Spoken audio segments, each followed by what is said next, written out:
This video is brought to you by John Robson Guitar Tuition.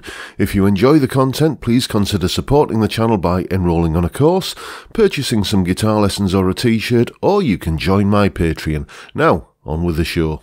Hello chaps, welcome once again to John Robson Guitar Tuition. As always, I do hope you're well. As you can see, we have a guest in today. This is Malcolm, one of the regular viewers to the channel, and basically he's got, well, more guitars than I have, which is, look behind me and that's saying something. And he sent me some pictures over of his guitars, and we're just going to basically have a little bit of a chat about the said instruments. So, are we good to go, I was going to call you Martin then. Malcolm, are we good to go, mate? Yeah, sure. Right, let's put up, let me just see what I've got selected here. So, there's one that just grabbed my attention straight away. Let me see if I can get the picture of it. I think this is it.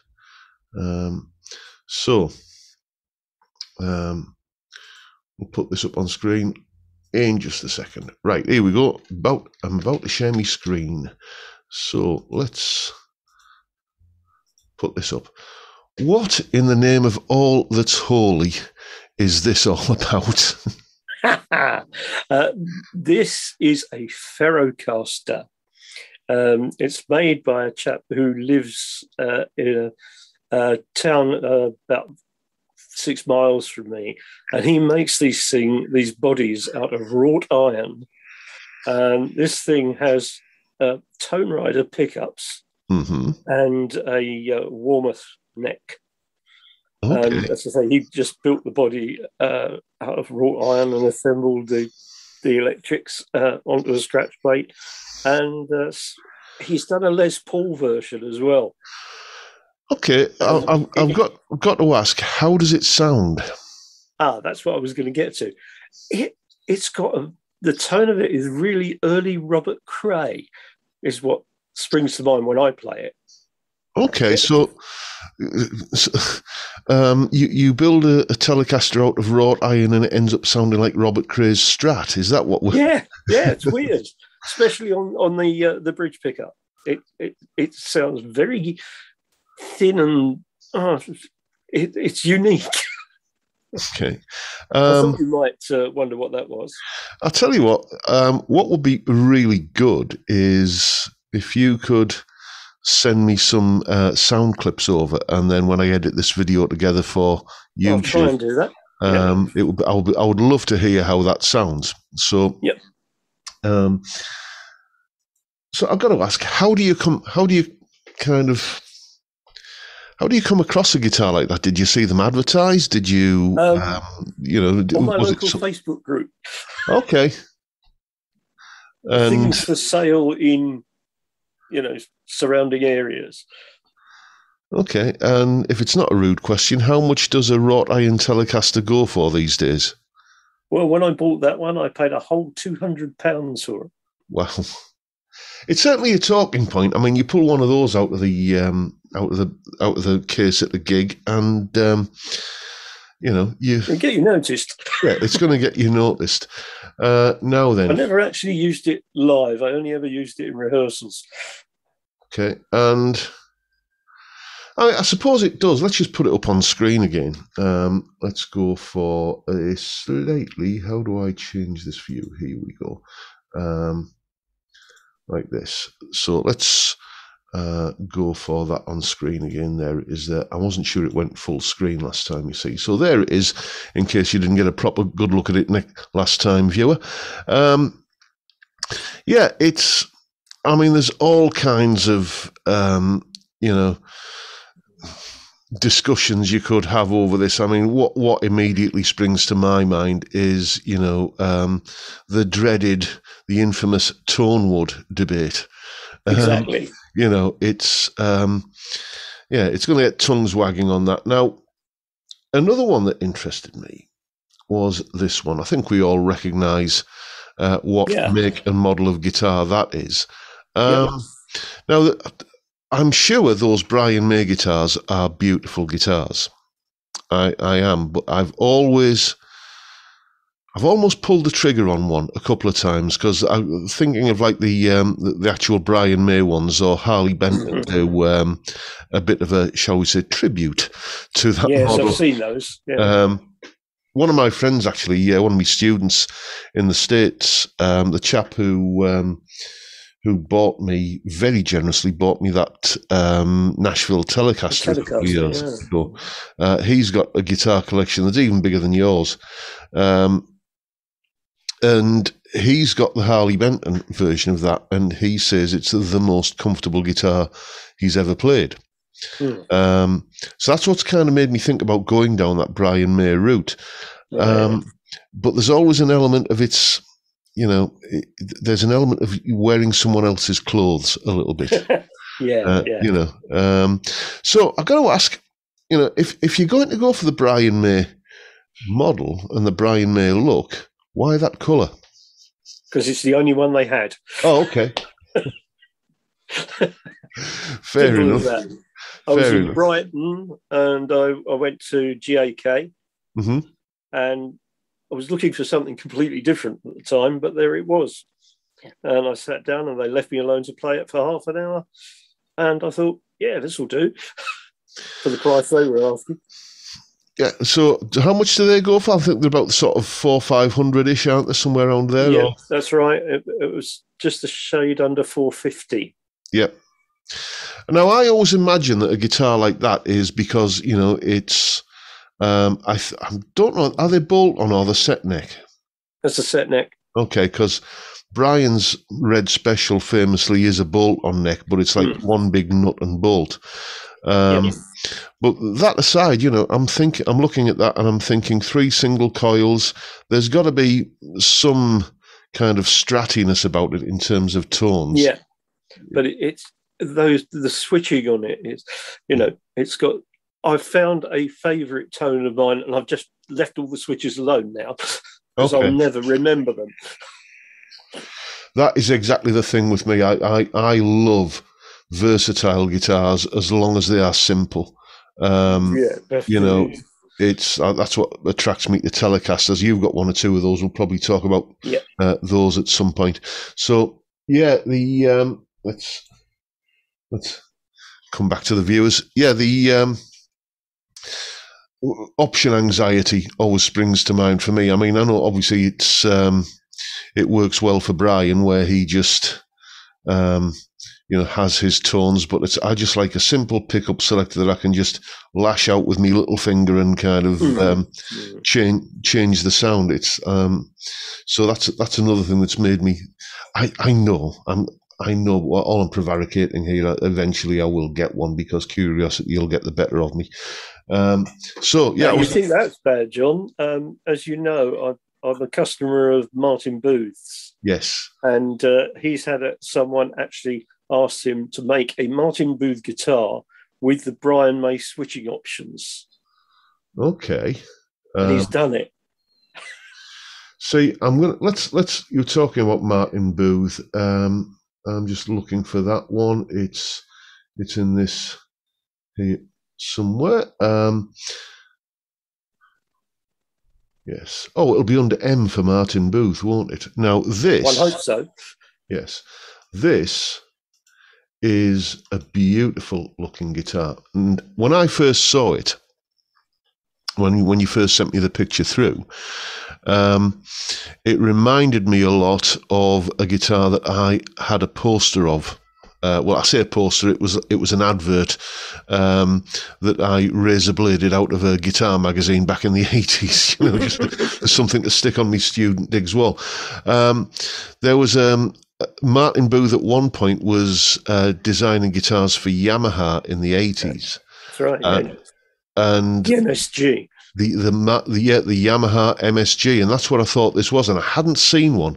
I've been looking out for one ever since because it just looked such a beautiful looking guitar. That design there is, to my eyes, it's got that wonderful thing about being original but somehow familiar as well. It looks like a 335, a solid 335 or something like that, but it's a beautiful guitar. What's the story behind that? Well, I've been a customer of Martin since 1986 because I was going to do this TV show, and I had the one acoustic guitar at the time because I wasn't, we were still poor, and I dropped it, and the soundboard came away, and I just looked under local Yellow Pages, and found his name, and he fixed it, and I've been a customer ever since then. And when we retired, I had a lump sum from my pension pot, and Martin had that guitar for sale, and because I've been such a long-standing customer of his, he gave me a large discount. Yeah, it's a beautiful looking thing. I mean, it is as good as it looks. I promise you. Excuse me. And I assume it ticks all the boxes, hand built, Absolutely. and so is it? I mean, guitar I own. Really. Oh yeah, without a doubt. Yeah, I must admit I do have a bit of a hankering for one of those Yamaha MSGs because, as I say, I had the picture on my wall when I was a young wee starving student. And talking of I'll guitars, ask Martin if he knows where you can get one. Yeah, it's no doubt when I've had a few beers later, I'll be kind of pooling around on eBay looking to see if there's one.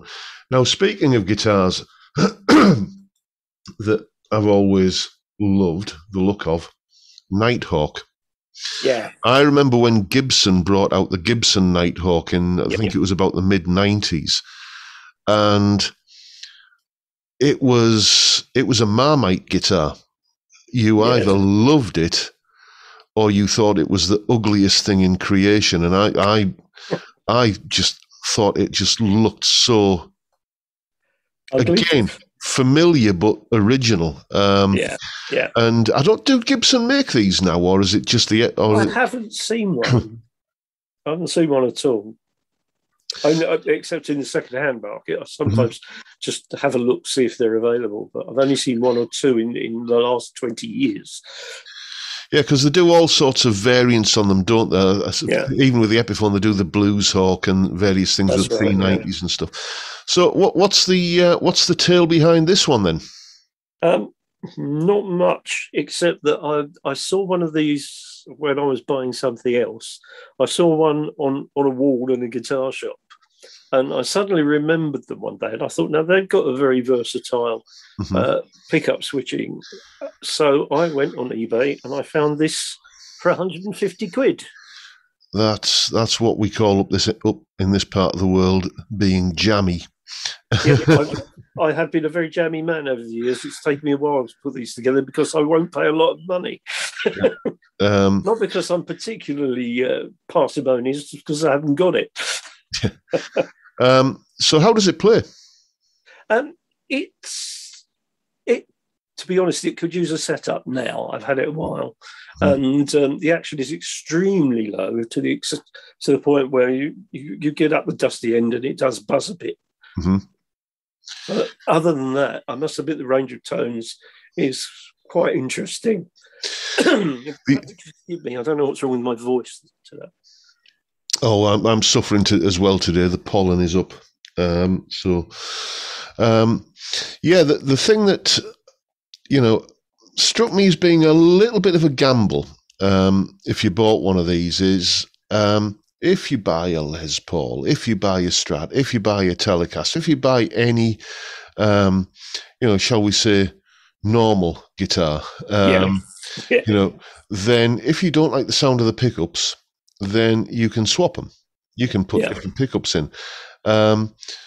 But I have seen a few kind of aftermarket Nighthawk bridge pickups, but they're nowhere near as commonplace, are they? You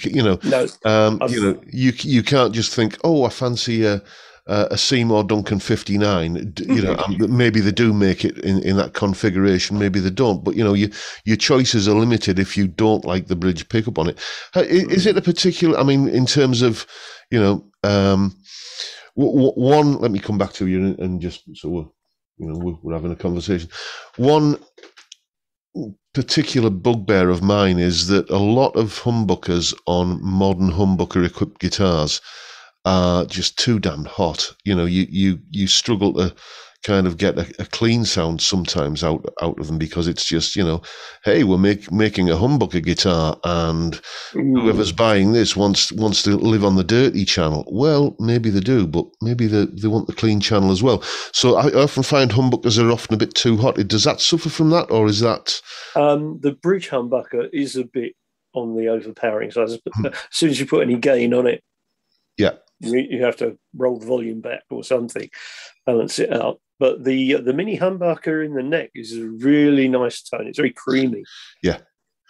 I used to have, going back again to me college days. I guess these days you'd call it a parts caster, although the term wasn't invented then. But it was basically a bolt-on necked Les Paul, but the neck was more like a kind of a Strat style neck, and it had two of those mini humbuckers in it. It was a beautiful guitar that one of my college friends had built, and there was 1 month there was a little bit too much month left at the end of the month for him, so he agreed to sell it to me for a knockdown price, and that was a lovely guitar. I think I ended up trading that for an Ibanez Iceman of all things. Oh dear!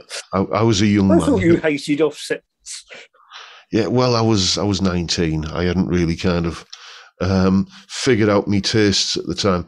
Right, we mentioned Telecasters earlier, and I seem to remember there's one or two of those in there.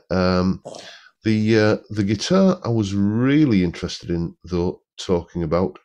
Let me find it. This one here. It's not a Telecaster, but it's influenced by a Telecaster. This PV guitar. Yeah, it's a PV Generation EXP. Yeah. And it also has the Fishman in the bridge. Mm-hmm.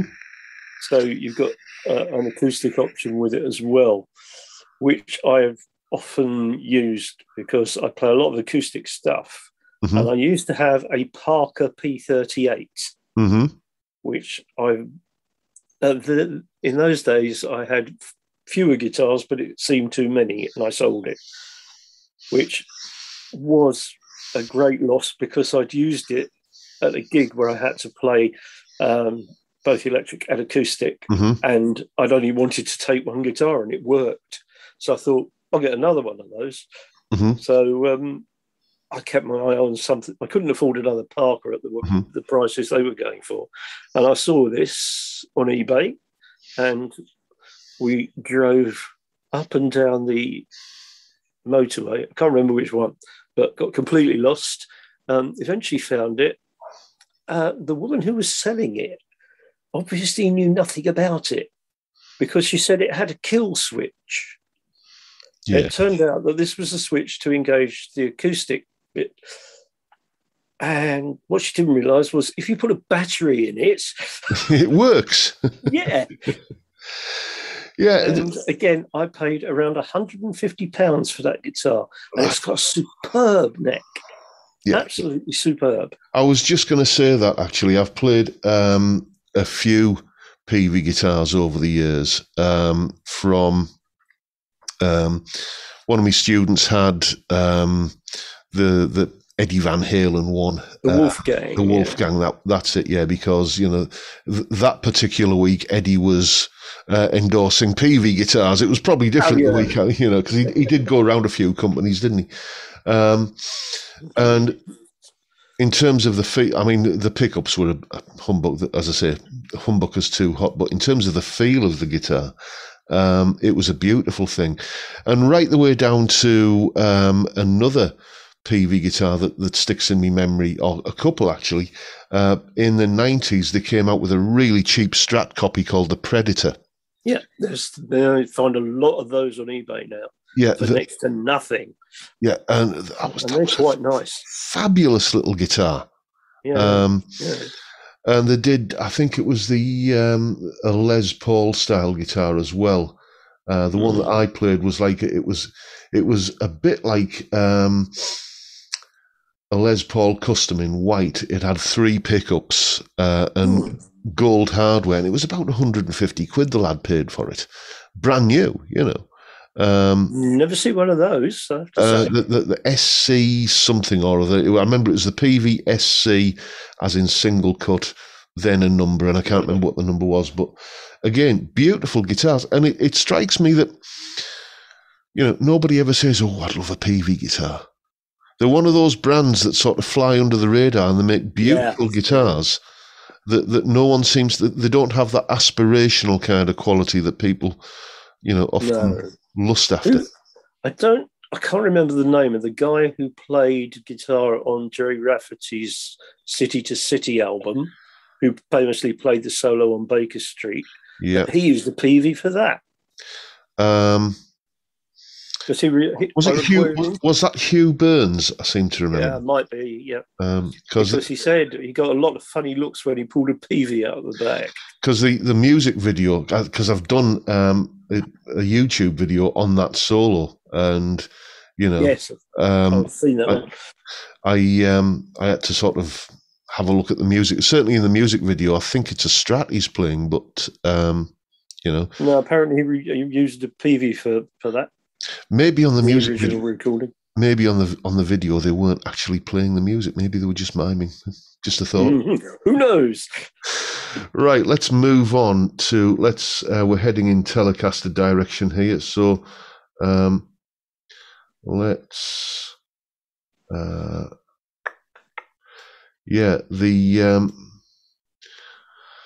this one looks, unfortunately, some of these photos are a little bit, you know, maybe. Yes, I'm sorry about that. I couldn't do any better. Maybe you'd had too much caffeine when you were taking the pictures, but this looks a handsome-looking beast. What's this one? I can see it's Fender on the headstock. Is it a Fender?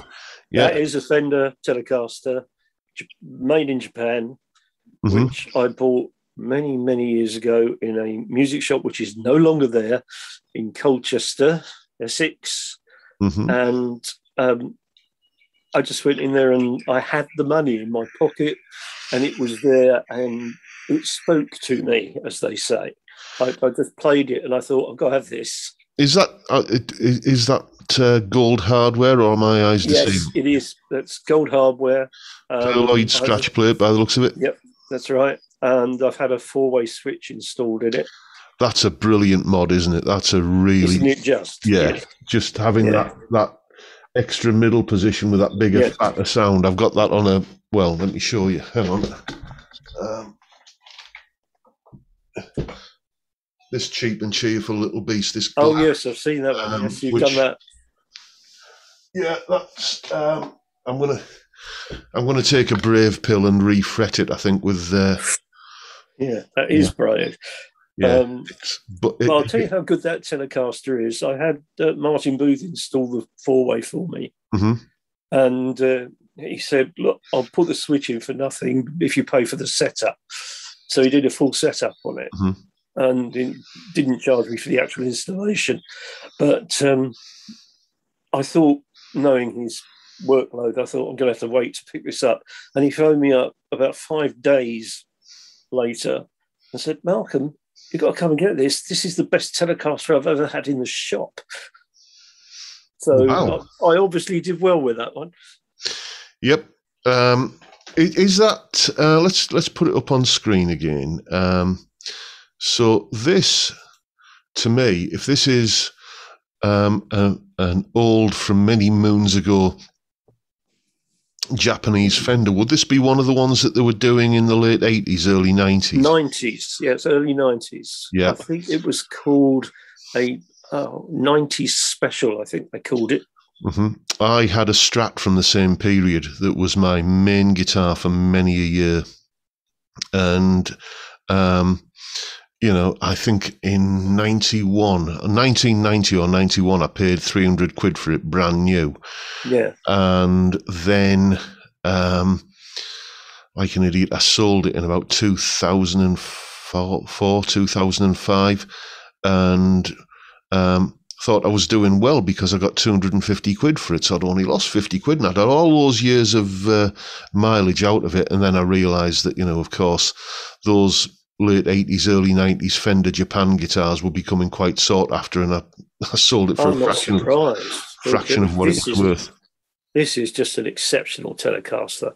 I mean, I have a couple of others, but that is to play. I mean, that is the best neck of any Fender I've ever come across. Well, no, and that includes the USA ones that I've played that my, bandmates have had in the past. Now, moving on to another guitar, let's pull this one up again. Apologies for the blurry photograph. We were talking about the Yamaha MSG earlier. Now, this is another Yamaha. And not long after I'd started teaching in 91, one of my students with me as a fledgling guitar teacher rocked up with one of these. I don't think it was the same pickup configuration. There was a reissue that Yamaha did around then. Yep. With the same shape. And I believe the one he had was originally only intended for the Japanese market. And I think his was a Yamaha YSG. Yeah. So what's the story behind this one? Well, this is quite an interesting story. This is a Yamaha SG5A, which, according to my research from the serial number, dates from 1966. Right. And I bought this on eBay because I first saw one of these in 1967 in a window in Charing Cross Road when I didn't even play the guitar at the time. I was a singer in a band, and I thought, I want one of those, but I couldn't afford it. And all these years later, I see this on eBay, and I started bidding and set myself a limit, and it went over that. And I went off downstairs, and my wife looked at me and said, "What's the matter?" I said, "No, it went over the limit." And she said, "Look, how long have you wanted one of these?" And I said, "Well, since 1967. And she said, "And how many have you seen since then?" I said, "This one." And she said, "Well, go on then." And she let me go on bidding until I won it. Good for you. Good for you, Mrs. as well, actually. She's amazing. If it weren't for her, I'd have missed your live stream on Friday. Why is that? We had spent 3 days and nights in Papworth General Hospital, where my wife was having some breathing difficulties investigated, and we had to stay for 3 nights. And we got back to the house on Friday at 4:45. And my wife paraplegic, and getting her out of the car takes a while. And she said, "Look, you'll miss the live stream. I'll stay here, read my book." Oh, bless her. Yep, and she just sat in the car and read her book until the live stream was finished. Oh, well, pass on my regards. That's. Oh, will do. Anyway, back to the guitars. And then I drove to Birmingham to collect it, and took it back. It wasn't in the best of condition, I have to say. So off it went to Martin Booth, who said something that I shouldn't repeat on your channel about it, but I'll delete the expletive.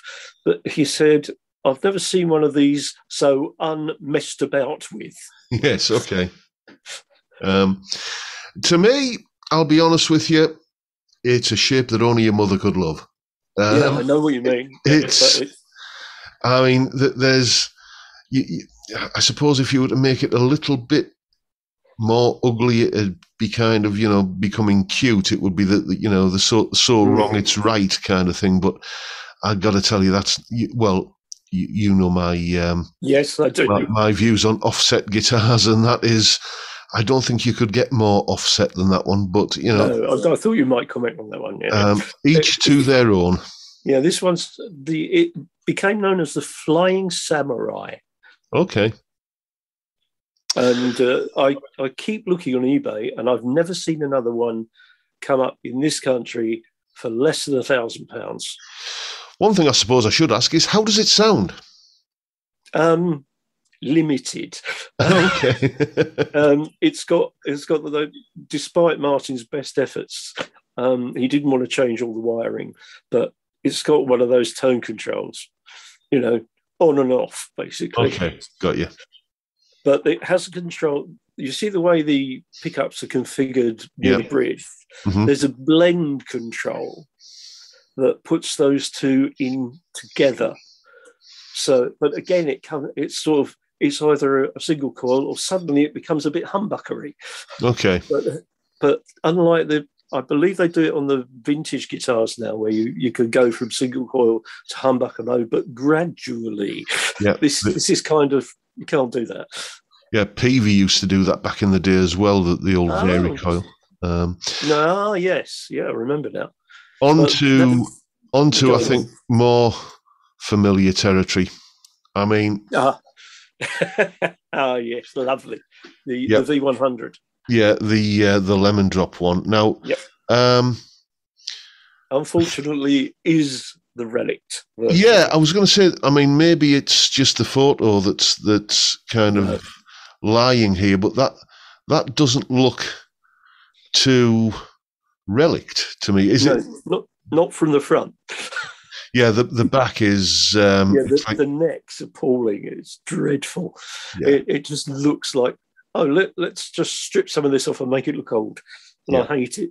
Yeah. But I love the guitar when I've got it on and I'm playing it. It does do that Black Magic Woman, Black Magic Woman, Need Your Love So Bad tone really well. Yeah. The interesting thing about these is that this, well, not just this guitar in particular, but that vintage brand. Back in the days, we're going back about 12 years now, when I used to, buy a guitar magazine or two every month. The adverts for these, there were, I mean, obviously Carlos Santana and Gary Moore and Eric Clapton and Mark Knopfler weren't playing these guitars, but they were being endorsed and recommended by the likes of Jeff Whitehorn and Robbie Gladwell and... Didn't Bernie Marsden have one? Bernie Marsden, he might have done, but I know he has or had his own signature PRS SE, didn't he? Yeah. I can't say for certain, but I don't think I ever saw him. But I mean, Robbie Gladwell, famously Dr. Robert from the Guitar Magazine. I know Robbie quite well. He lives up the road. Oh, say hello from me. He and Martin Booth used to share a workshop. Okay, small world. But I mean, he's out there treading the boards, or has been, with Steve Harley and Cockney Rebel. Yeah. And, then you get Jeff Whitehorn, who is like session guy extraordinaire. And say another guy who was endorsing these as well, I seem to remember. Do you remember John Parr? Yeah. St. Elmo's Fire. He's apparently still doing the round. So they were the guitar of choice for a lot of people who were just jobbing musicians. And, by that definition, they are a pro standard instrument and ridiculously low priced. Let's have a look at this other one here that's next to it. A little Les Paul Deluxe style. That gorgeous. That's right. The twin humbuckers. I bought this from a local music shop, literally in the High Street in Sudbury, which is a market town in Suffolk. And they had a couple of these in there, but I was seduced by the colour. Mm-hmm. And having played it through a relatively cheap amp, I was also hugely impressed with the tones available from it. And it was £150. That seems to be a recurring figure, you know. Yeah, it is. I was thinking when I took the pictures, I thought, I've paid very similar amounts of money for these. It's the limit I usually set myself on eBay when I'm buying, looking for something just for the hell of it. Now, I've got to tell you that this Les Paul Deluxe with the mini humbuckers, this style of guitar has a special place in my heart because my first ever Gibson was a Les Paul Deluxe. And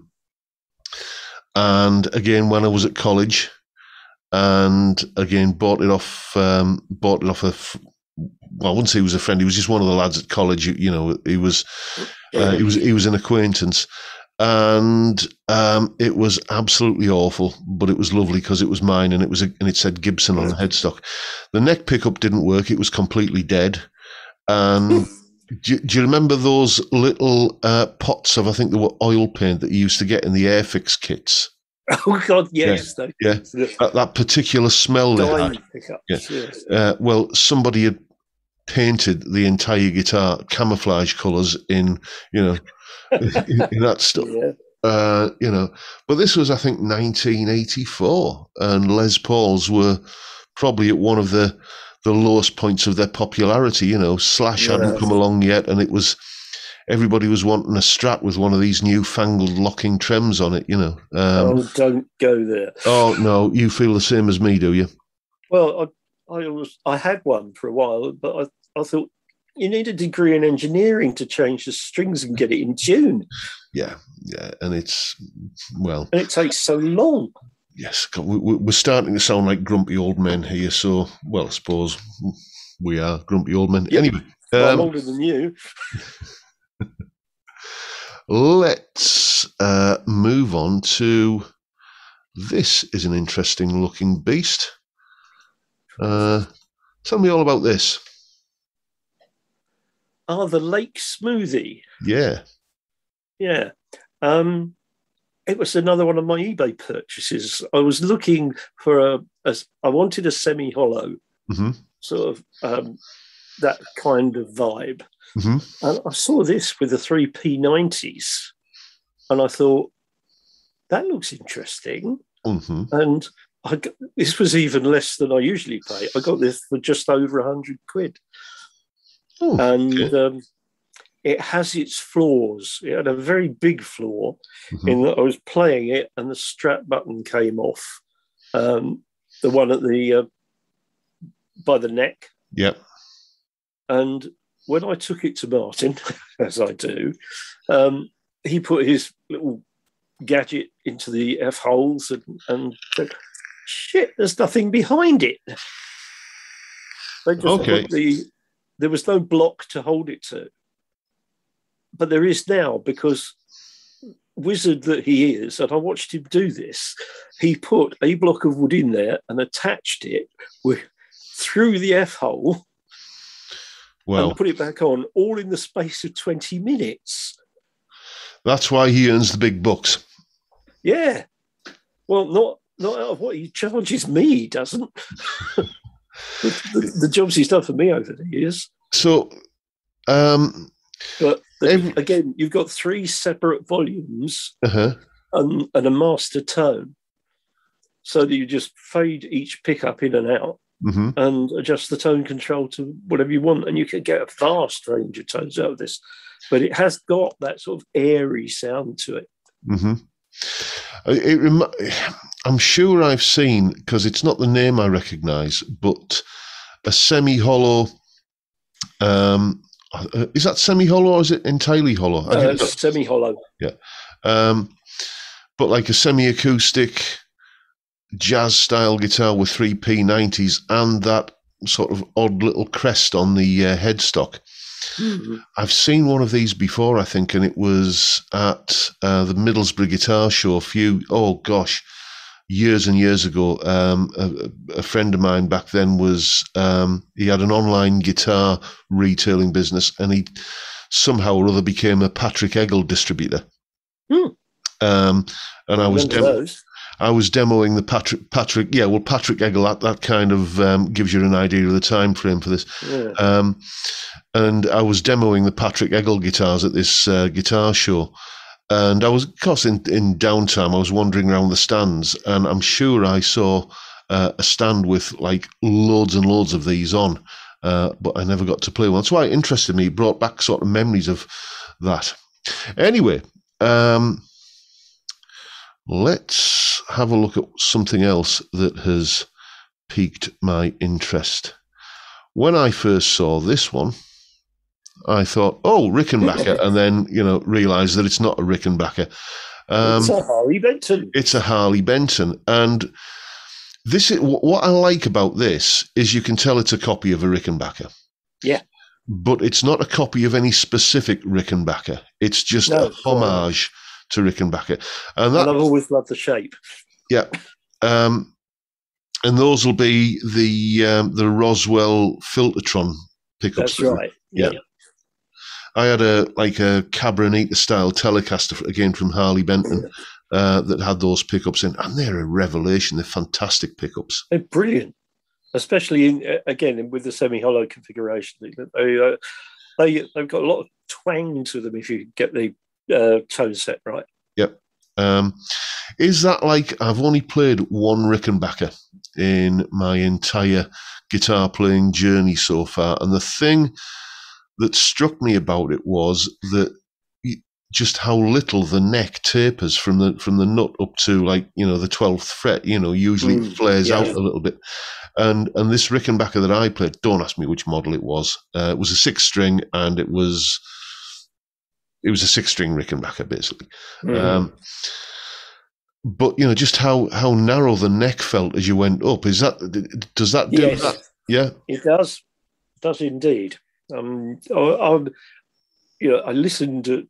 I've watched your videos about Harley Bentons, and there's a guy who plays at a club I play at who plays a Harley Benton acoustic, and he said, you can't knock this for the money.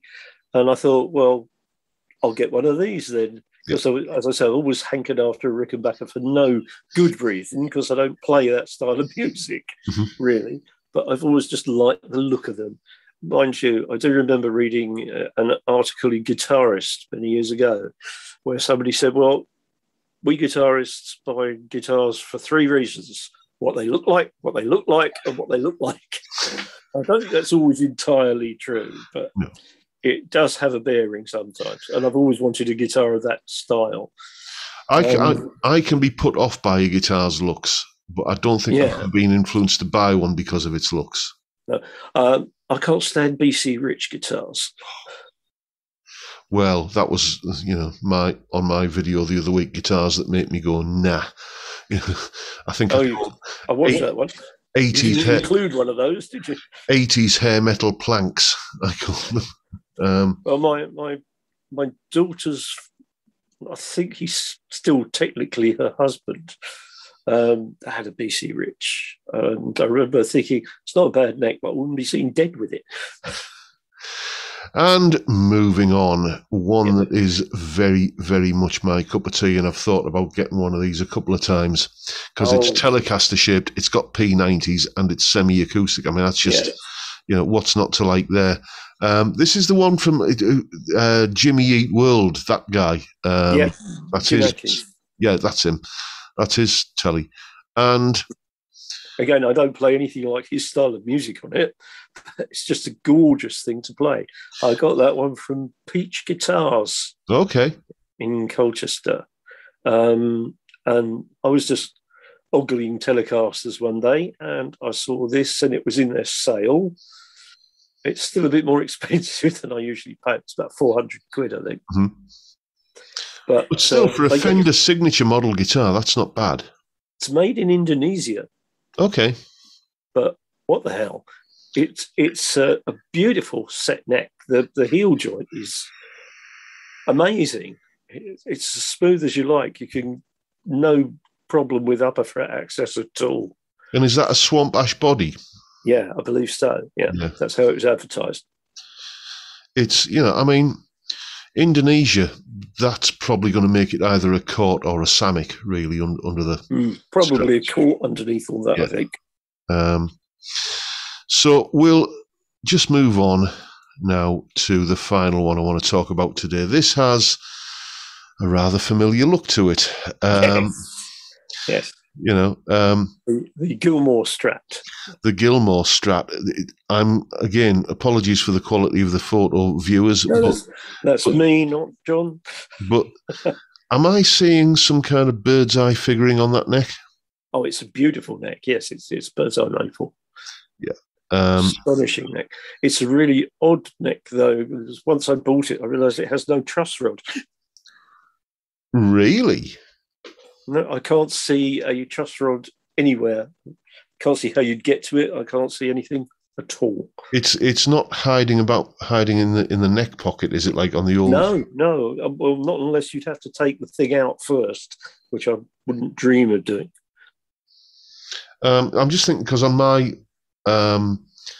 Japanese Fender 60s reissue, you did have to reissue Strat. You did have to take the neck off to adjust the truss rod. Oh, that might be it then. Right, there's right inside. I don't know if my mouse will right inside. Let's kind of make this full screen. Right inside there, or underneath fretboard overhang there, you'll probably find a truss rod there because, I mean, it ain't going to survive without one, really, is it? No, not unless it's like a telegraph pole. So, what's the story? Where did that come from then? eBay, and I was in this one has the Gilmore mod. It's got the switch to bring in the other pickup, the middle pickup, whenever you like. And I fancy one of those. And somebody has built this guitar. It's a parts caster, but he's done the wiring, and it looks the part, and it can do the noise. What are the pickups that are in it? Sorry? But the action on this is a bit on the high side. The trem is really, really stiff. You have to give it quite a lot of elbow before it moves. Yeah, this is, I mean, I think that one needs to go and see Martin. Yeah, quite. It just, I mean, a black Strat with a maple neck and white pickups, it's one of those iconic guitars, isn't it? You want to play the solo from Comfortably Numb on it. Yeah. And the other one, the final one, I think we'll talk about because we've been going a while. Okay. Now, red Stratocasters. Yes. A red Stratocaster with a maple board, immediately you want to play Apache or FBI or something like that. But a red Stratocaster with a rosewood board immediately makes me think of a certain Mr. Moore. Yes. His famous red Strat. I remember that one, yes. So which of those two? Hardware? No, it didn't actually. No. Good point. So did Frank ever play a rosewood board Strat? He might have done. Well, he's had one or two. And I think in the Shadows final tour that he did, I think he might have played one with the rosewood board then. I'm not sure. I remember watching it. Yeah, but it does that sound. It's of all the things, though, it's got Irish tour pickups. Okay. So, reminiscent of another Irish guitar player. Indeed. But, Mr. Gallagher, for anybody who wasn't. Yes. I had a replica of his Strat once, but I had to get rid of it. I couldn't stand it. No, it's it's the whole relicking thing, isn't it? Wasn't just that, actually. It stank. Really? Yeah. When I bought it, I bought it on eBay. I got it home, and the first thing I did was put the case in the bin because it had obviously come from a home of a really heavy smoker. Okay. And the guitar actually stank of cigarette smoke, and I couldn't get rid of it. Whether it had actually got absorbed into the wood or something, I don't know. Who knows? So anyway, then I got this one instead. I was going to say. So, what's the story behind this? Did it have to be a red Strat? Was there a kind of a Hank or Gary thing going on there, or was it just that was the colour available? It was just a Strat with Irish tour pickups in it, because I thought I might be able to get the sound without having to. I wasn't very impressed with the relicking on the other one either. Like yourself, I don't like relicked guitars that are pretending to be someone's specific guitar. Yeah. As you know from something else you've seen on there, I've got guitars that are a bit, one's more of a work of art than a guitar to look at. But I wanted something that had those pickups in it because I hated the smell of the guitar, but I'd like the way it sounds. And I found someone else on eBay who built or taken the Stratocaster and put Irish Tour pickups in it. And I like the red with the gold hardware. I was a sucker for it. And we went down, and this guy let me sit in his living room and play it for half an hour, and supplied me and my wife with bacon rolls. So, and only charged me a couple of £100 for it. Oh, you seem to find them at the right price, I must say. Well, yeah, I don't buy them if they're not. If you see what I mean. Gotcha. Right, well, Malcolm. The guitar in there is in the whole collection is the Booth, and what a beauty it is. Yeah, unusually actually, because when I bought it, there was someone else in the shop. I said, "That's a lovely maple top," and Martin said, "It's not maple, it's poplar." Okay. Anyway, Malcolm, thank you so much for this. It's been an absolute blast chatting about guitars with a fellow enthusiast. And brilliant. When this goes up on YouTube, as I say, if you can just ping me, especially I'm really, really interested in the sound of that wrought iron telly. So if you could... okay, I'll do what I can, yeah. Send me some clips of that. I'll edit that into the video somewhere or other. And I think we'll wrap it up there because the beer is calling. And, oh dear, yes. Okay. You know, it cannot be ignored. So I'll just wrap up now by saying thank you very much, Malcolm, for showing me all of your wonderful guitars. And we're going to wrap the video up there. If you've enjoyed the video, please hit subscribe and the notification bell if you haven't already done so. And why not give me a like while you're at it? Don't forget the live stream Friday 5 p.m. UK time, where we talk about guitars much like we've been doing here, and drink beer and talk about music. What a great way to kick off the weekend. I'd love to see you there if you can make it. But for now, I'll bid you all a good day and say thank you so much for watching. Thank you for your time. Look after yourselves, folks. Stay well, stay safe, and above all, stay sane. Bye for now.